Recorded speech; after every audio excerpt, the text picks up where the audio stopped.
Hello and welcome to The Mastering Show. My name's Ian Shepherd. I'm a mastering engineer and I run the Production and Device website aimed at helping you get the best results recording, mixing and mastering your music.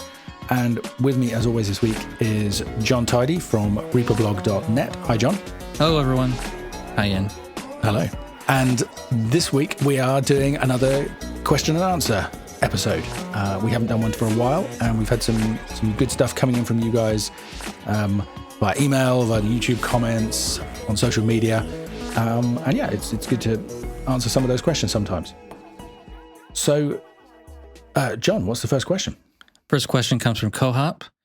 He says, man, the host talks way too much compared to the guest. And this was on an episode we had that didn't have a guest. And the comment came in through SoundCloud. Yeah, because I was going to say, I took that personally immediately because I'm aware that in the last show we did, which was an interview with Graham Cochran about making money from mastering, which if you guys haven't listened to it, you really should. It was a great episode. But my intro to that was way too long. I was introducing him and talking and thinking, I'm talking too long, much as I am right now. And anyway, so yeah, I should do less of that. But he was talking about you. But that could have been one of the episodes where you had to go out in the middle of the show, right? Yeah, I don't remember which episode this was, but I'm pretty sure it was one that we didn't have a guest. So he's talking about me not being in the show all that much. And it's usually just because either I don't want to interrupt or I don't have anything to add to the conversation. And especially when we have a guest, like when we had Graham or we had Dallas Taylor recently, I was enjoying the whole conversation. I was just like taking it all in and trying to pay attention the best I could. In the Dallas Taylor one, I actually had to leave for 20 minutes to go get my kids from school and come back. And I don't think anyone noticed, really. Like, I've got like 2 lines of dialogue in that episode, like hi and bye, essentially. But like, it's one of my favorite episodes we've done, regardless of me actually saying anything. There was a kind of a larger section that we had cut out where I did most of the talking, but it didn't really add anything relevant to the overall episode. So we were nerding out about gaming audio, weren't we? It was cool, but you're right. It was already a long episode, and we didn't kind of add any extra information there. Hands up. I talk too much. It's a weird thing. It's a good thing about doing a podcast is that, like when I'm recording myself for videos and stuff, there tend to be huge pauses where you can hear the cogs turning in my brain. When I'm talking to you for these episodes, for some reason that doesn't happen, but the opposite happens, which is I talk too much. So I'm going to shut up. What's the next question? That wasn't really a question, but no, that's fair enough. It's come up a few times, so I figured let's put it in the actual episode. And this is an episode where I get to do more talking by default. So. That's what you think. So the next question comes from Isaac. The other guy, not Ian, sounds like the guy from the Reaper blog videos. I mean, I get that a lot. It's pretty common. We have a similar voice, and yeah, I'm a fan of his stuff.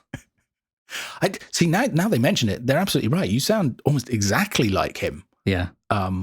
That's spooky. Well, maybe we should get him on as a guest. You could interview him. We're not making fun of you. It's funny. And we mention that I'm from the Reaper blog at the beginning and end of every episode. So, all the information is there. Next question comes from Messiah of Fire.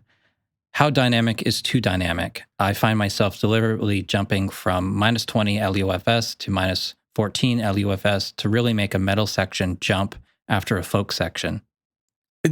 This is a tough one because this is one of those questions where really the answer is it depends. But on the other hand, I think it's kind of interesting and worth answering because the answer is probably not as much as people might think.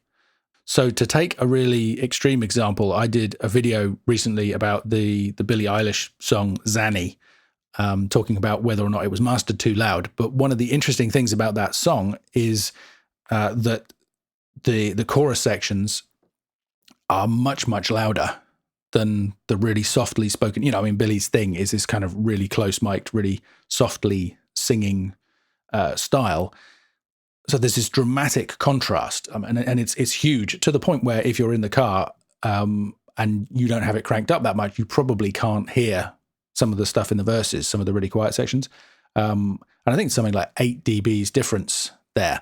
But even 8 dBs doesn't kind of sound maybe that much when you've got 96 dBs total in 16-bit audio and 20 to 30 kind of just in normal kind of day-to-day variations. I kind of tend to think that somewhere around 4 to 5 dBs between the verse and the chorus is probably a reasonable sort of ballpark. But I mean, it does depend on the material, because I mean, I'm saying verse and chorus because that's a typical kind of contrast. But between a quiet and a loud section, it depends how loud you want stuff to feel and how quiet you want stuff to feel. I mean, do you have any kind of rules of thumb, John? I kind of do what you've told me in the past, something like 4 dB between sections, and that works. It really works. So if I'm not sure, I'll kind of default to like 4 dB difference. Often I tend to adjust my levels pre-compression and pre-limiting. And that means that if you push the level of something up by, say, 4 dBs, you're not necessarily going to hear a 4 dB increase at the other end. If there's a 2-to-1 ratio and you're kind of pushing up against the threshold of the compressor, you might only hear a couple of dBs or 2 to 3 dBs, depending on how it works. So, I mean, I have to say, I don't notice the numbers. I tend to do all of this stuff by ear. I use my general method of get the loudest bits so that I'm comfortable and that they're consistent on the whole throughout the album. And then everything else is balanced musically.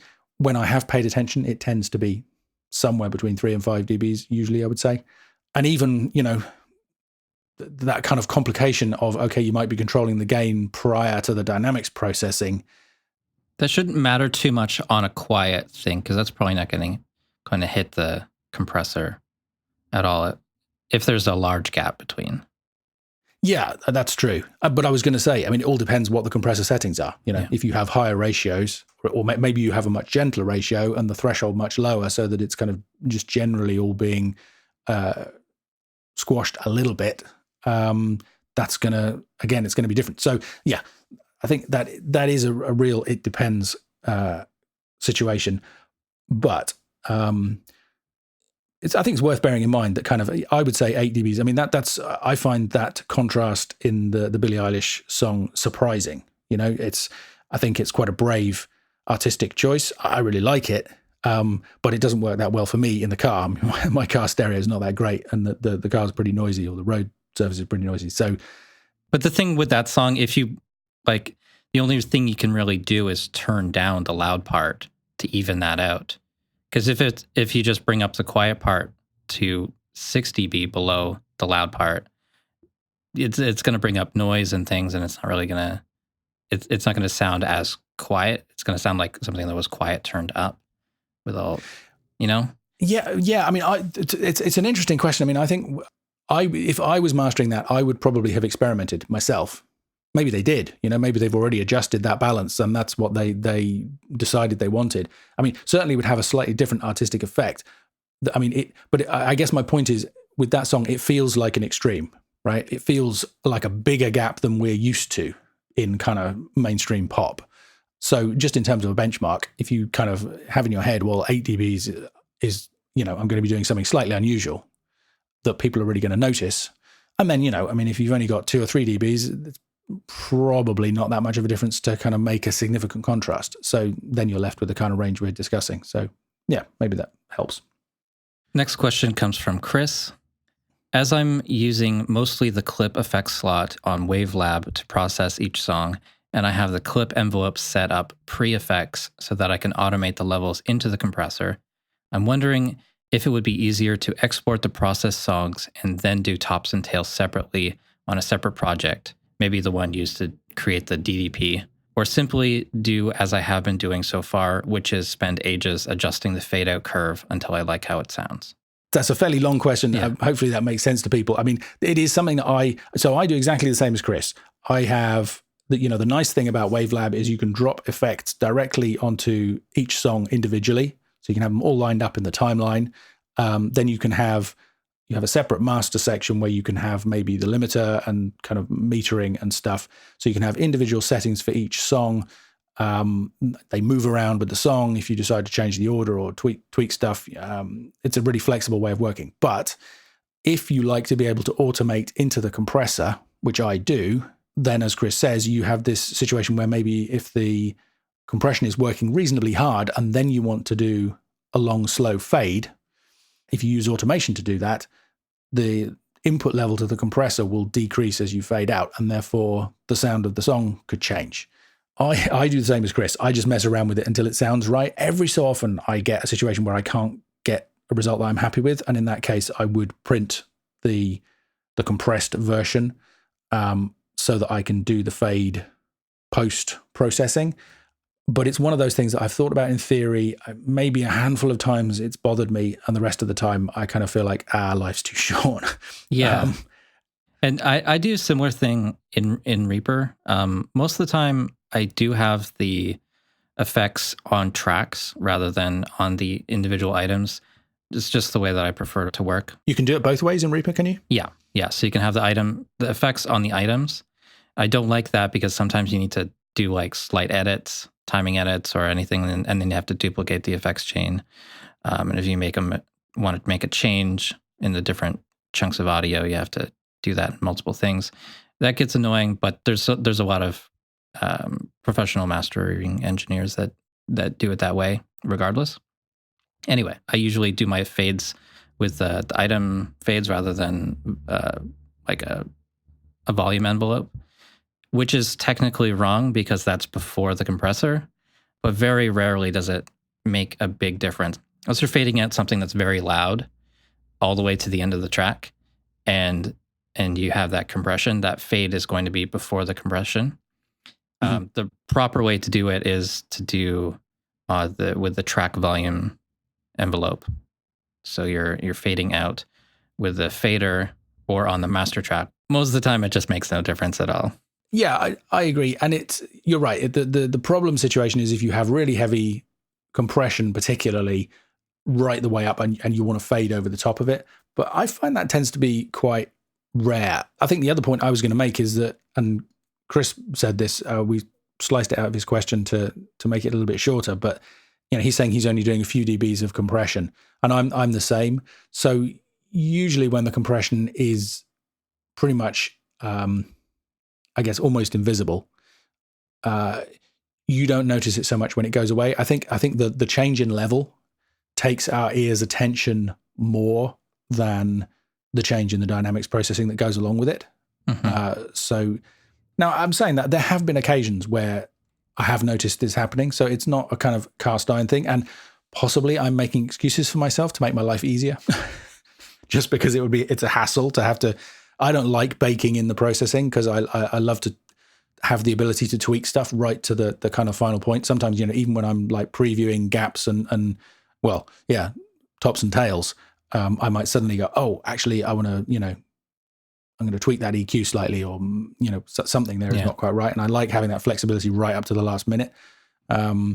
It's already a hassle to mix in one project and master in another project. I wouldn't want to master in a project and then do another one just to make the DDP, or not even the DDP, but just do fades and then export again to make the DDP.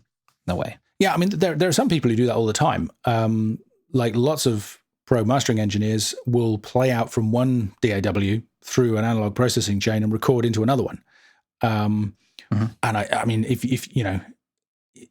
you have the gear for that and the patience, then that's great. But I worked for 15 years mastering in real time. Even when I was working in Sadie, it was looping the audio out through the chain and recording it back into the same system. On the one hand, that's kind of a good discipline, and you are listening to the final audio, and it kind of just gives you a bit of time to think and to process. But these days I really enjoy the extra speed and flexibility of just knowing that I can run the DDP right at the end with any of the processing I've got in there and have all that flexibility. So yeah, I think we've answered that one. Next question comes from Christian. How do you guys think the loudness wars have changed the way people arrange popular music? Most producers go for a very sparse arrangement, which works well if it needs to be pushed really loud. And also lots of modern pop music use rhythmic samples that are mostly free of any transient. The kick and snare samples have been replaced with other rhythmic elements that drive the rhythm the same way, but without triggering the limiter to the same extent. I don't think I've really noticed that happening, but I don't listen to a lot of pop. But that does make a lot of sense. I don't know if that's really fighting the loudness war or just, merging of genres and trying to stand out by doing new things. It's an interesting question. I think there's two things that kind of spring to mind for me. I mean, one is I do think things have changed because people are now using pre-produced sounds so much, right? So synth sounds and patches and samples and sample packs and all the rest of it, and a lot of that has been heavily compressed and limited to begin with in order to achieve the sounds. So I think a lot of the raw ingredients, quite a common question I get from people who are interested in making their music more dynamic. I get people kind of going, done my mix, and it's not that dynamic, and I haven't used any compression or limiting yet. Is that a problem? And kind of my answer is, well, no.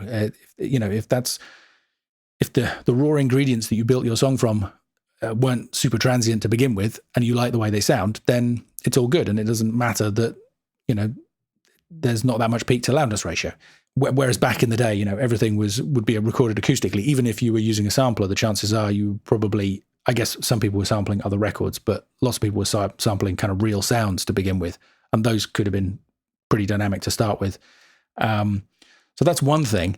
The other one is just recently I saw a video of a new track by Skrillex where the music video was basically him or somebody scrolling through the project in Ableton, just opening stuff up. We had the Fab Filter Pro L, and he opened one of them up. And I mean, it was like a hi-hat loop or something, and it had 10 dBs of gain reduction happening, which is super aggressive. And but that's the sound that he was going with. I think that sometimes they'll put up a video like that as a way to get people off of the right track. So he's playing one thing, but we're seeing another. We're seeing every channel distorted and 10 dBs of gain reduction on every single track. And well, I mean, that's conceivable, but I mean, it was super, super loud. So who knows? But I mean, I've heard that before. I've had quite lengthy, let's call them discussions with people who say that I should stop going on about loudness and all the rest of it. I just simply don't understand modern EDM production techniques and claiming that this is the way that these guys work. And actually, I think, to be honest, listening to a lot of these productions, it has to be the way they work, right? You couldn't just take an entire track and slam it through a single limiter and get the kind of results that they're achieving. So either way, I mean, that to me is an example of the way that things have changed. I still think that's kind of a shame because I feel like, where I noticed that kind of super slammed sound the most is in the drums. And I've said this before. My opinion is you could, if that's what you want, you could heavily limit, for example, the drum bus, and then not limit everything else so much, give yourself a bit more peak headroom. You could get the same sound that you're achieving, but have the benefits of extra peak headroom on the other elements in the mix. But that's kind of slightly off topic. I mean, I think the other thing that I hear is just extreme loudness on stuff that doesn't really make any sense to me. And the one that I've forgotten her name, who's the Wrecking Ball girl? Miley Cyrus did an album of basically kind of country songs. And they were up at -4 LUFS or something ridiculous, and they were distorted and they were crushed to death. And I just listened to it. It just doesn't compute to me. I don't see the benefit of that sound for that genre. Same thing with the last Kylie Minogue album was just super, super loud. And it just baffles me. I'm kind of, well, we don't need to go down. I've said this enough before. With EDM, with Skrillex, I can see the argument of, okay, that's the sound. That's an integral part of the genre. Therefore, it has to happen that way. I still think there are alternatives, but that's just me, and I'm an extremist.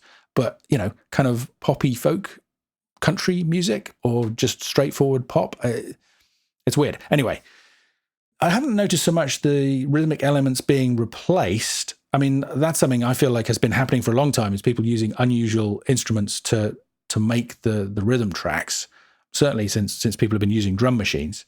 But the other thing I notice is just sounds that sound very different than they might otherwise have done in order to achieve loudness. So you'll hear kick drums with no low frequency at all.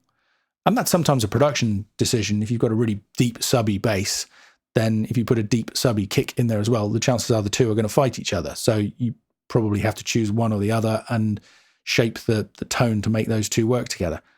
But I've heard some really extreme examples of that where, the kick is basically just a kind of a click.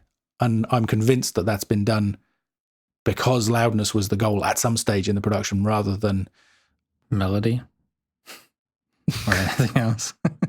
Well, but rather than because it particularly sounds good that way. I'm kind of listening to it thinking, well, it would have been nice to have had some more weight in there. It's clearly meant to have impact. And it kind of doesn't because there's nothing left there. So I guess the answer is yes. I've definitely heard changes in music production that I think are influenced by the loudness wars. In some cases, it's like obviously because of the loudness war. Just, you hear stuff that's extremely distorted but not super loud. That's a production decision. They wanted a distorted, crunchy sound. That's what they went for. And then you hear other stuff and it's just like, well, that's obviously distorted just because it is so loud.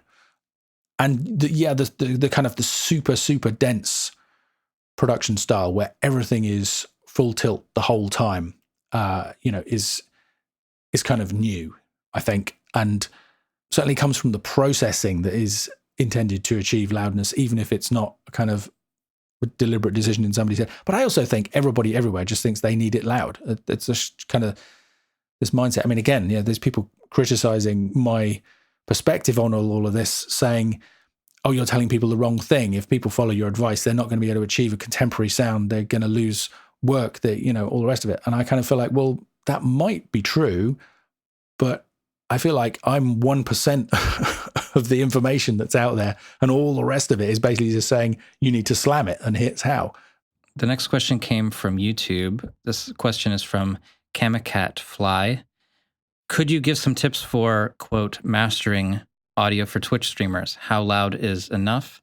Is there a LUFS target for nice voice sound on Twitch?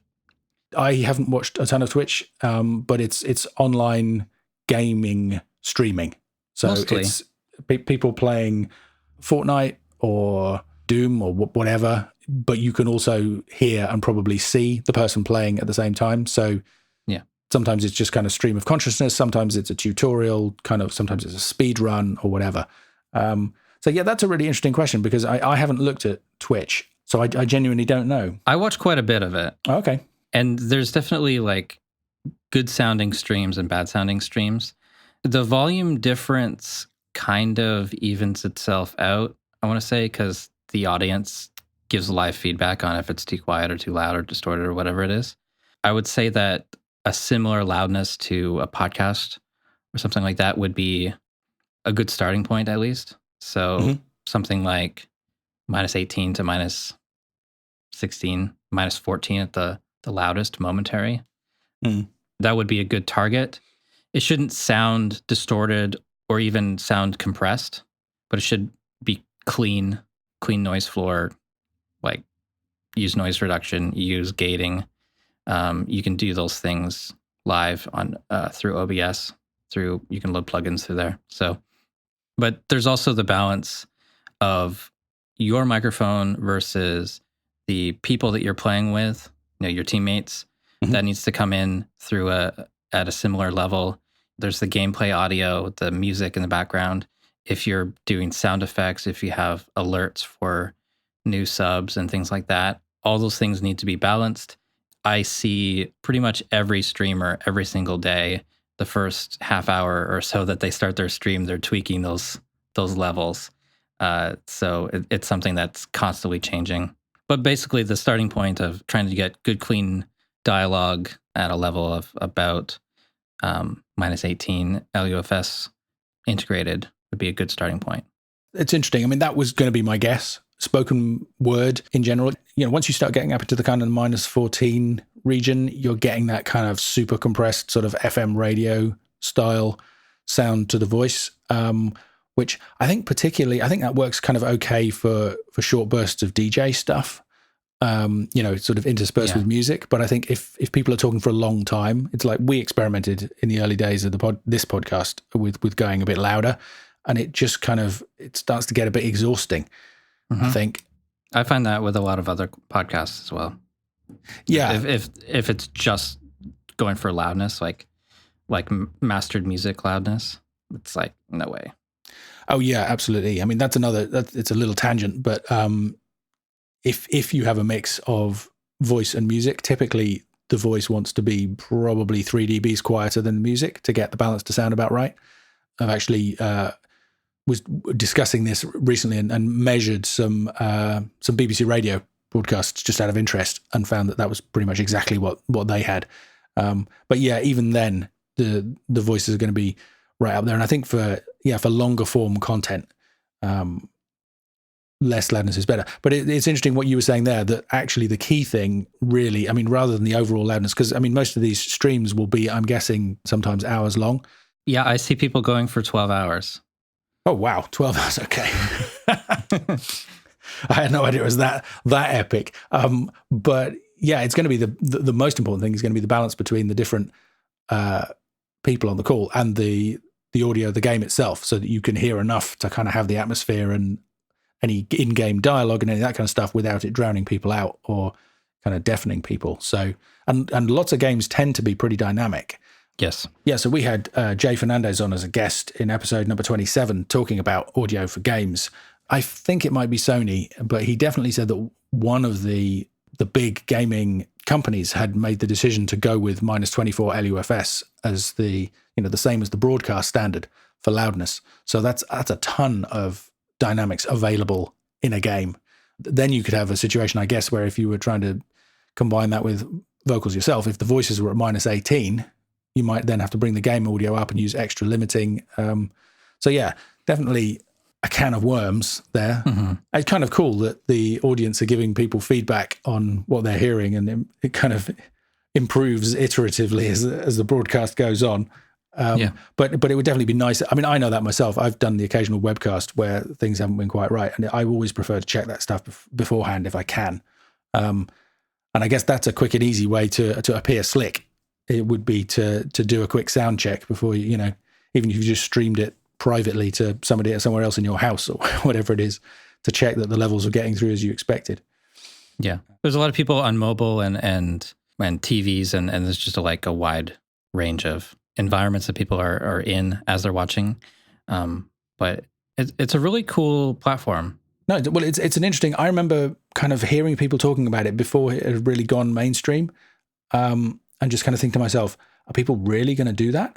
And I now know that it's almost all that my kids watch is other people gaming. And the last question comes from Don. Is mastering different for various genres, and how? So the answer to this is yes and no, I would say. I actually just did a blog post for Isotope. They asked me to write something about mastering metal, which I was very happy to do, and I was really pleased with the way that the post turned out. But one of the challenges was thinking of things to say that actually were specific to the metal genre rather than just general mastering comments. I've had a good response to it, but I've also had at least one person kind of saying, all of this stuff is super obvious. So we can put the link to that in the show notes, along with anything else we've talked about this episode, at themasteringshow.com for anybody who wants to check it out. For example, one of the things that I talk about in that post to do with mastering metal is that you might want to have really fine control over distortion, the degree of distortion that you use.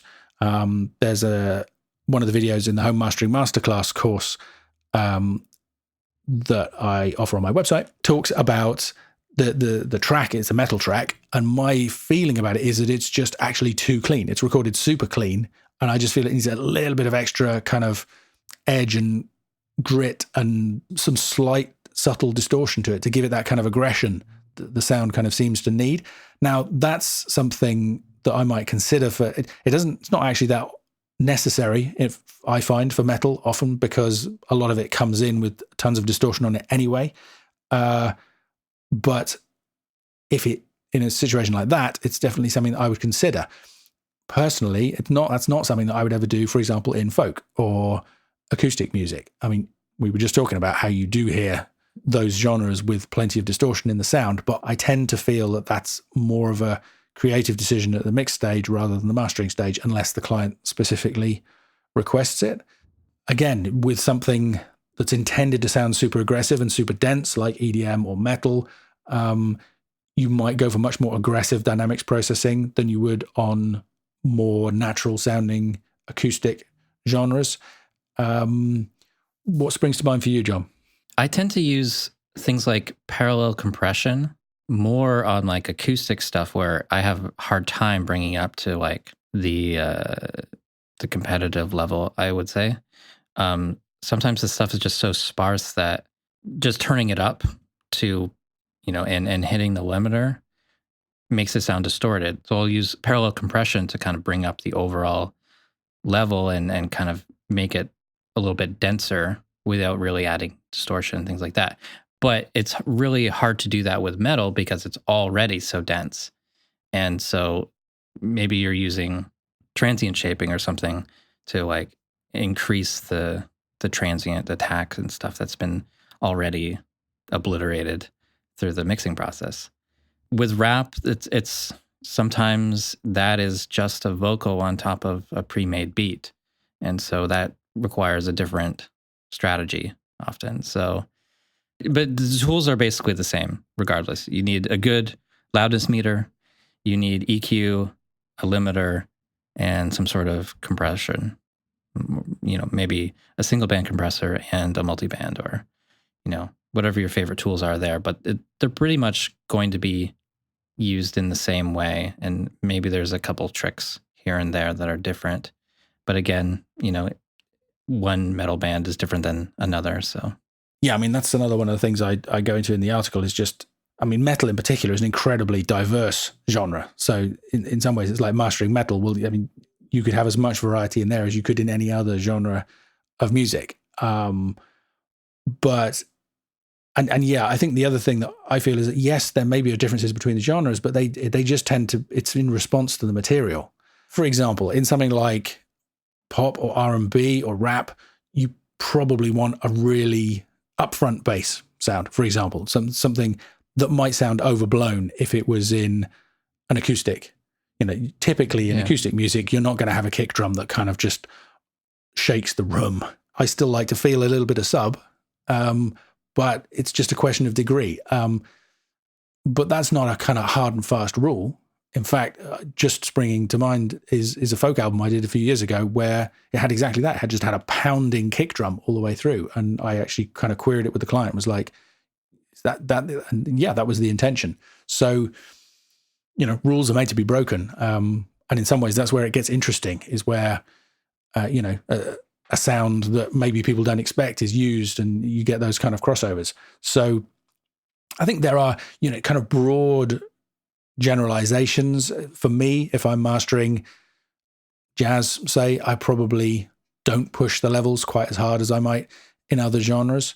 It's certainly not a night and day difference. And the approach is the same. It's, it's always, like you say, it's the same tools, it's the same strategies. It's just responding to the material, which is a great mastering maxim for anybody out there. Listen to the material and try and understand what it was that the artists were trying to achieve, what the emotional intention is, and just help that, make it more, make it better, make it the best it can be. Sounds like we're done. Excellent. I did talk a lot, but I feel like you managed to get a word in edgewise this time. I think so. Great. Well, thank you, John, as always, for helping out with the show and mixing and editing the episodes. Thanks to you guys for sending us your questions and your feedback. It's always great to hear from you, to know that we're not talking into a big empty space out there. Thanks to Kaylee Law for letting us use his music. And thanks for listening.